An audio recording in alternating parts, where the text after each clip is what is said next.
ఇక ఎండాకాలం శురువైనట్టే. బయటికి పోయినామంటే ఉత్తగానే గొంతు ఎండుకపోతుంటది. వెనకెమ్మటి ఓ నీళ్ల బాటలుంటే ఏం లేదు, లేదంటే బయట కొనుక్కొని తాగాల్సిందే. ఆడాడ సలివేంద్రాలుంటే అట్లా గొంతు తడుపుకుంటారు. ఇప్పుడిప్పుడే కాబట్టి ఇంకేడ కనబడతలేవు. దూపయిందంటే జ్యూసులో కూల్ డ్రింక్లో గుంజాల్సిందే. హోటళ్ళల్లో పోయి అడిగినా ఏం తినకుండా ఉత్తగానే నీళ్లు తాగుతున్నారని గునుగుతుంటారు. కానీ గీడ చూడండి,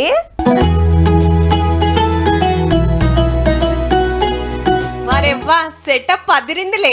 కట్టుకొత్తంగానే మీద టెంటు కింద స్టాండ్ బయటకొచ్చినాయి. ఇక పక్కకున్న నీళ్ల బాటలు తీసుకొని స్టాండ్ మీద కూసోని నీడ పట్టున చల్లటి నీళ్లు తాగుతున్నాడు పోలీస్ అన్న.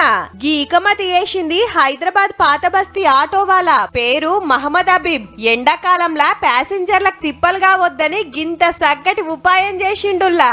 దుక్నంలా లీటర్ బాటిల్ కే 20 రూపాయలు. మరి లోపట చల్లటి నీళ్ల క్యాన్లు, బయట నల్లాలు. ఆటో ఎక్కినోళ్ళు తొవ్వెంట పోతోళ్ళు ఎవ్వలైనా తాగొచ్చు. మళ్ళా ఏ కాన తీసుకోడు, పుక్కట్లనే.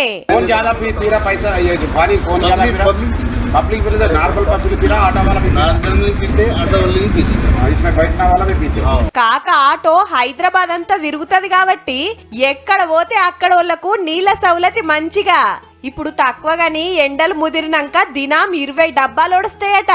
పొద్దాక నడిపితే ఎంత సంపాదిస్తాడో గాని పబ్లిక్ దూప తీర్చాలని ఆటోలా గిట్ల సెటప్ చేసిన హబీబ్ కాకని చూసి ఆర్టీఏ ఆఫీసర్లే కాదు ప్రతొక్కరు తారీఫ్ చేస్తుండ్రబ్బా.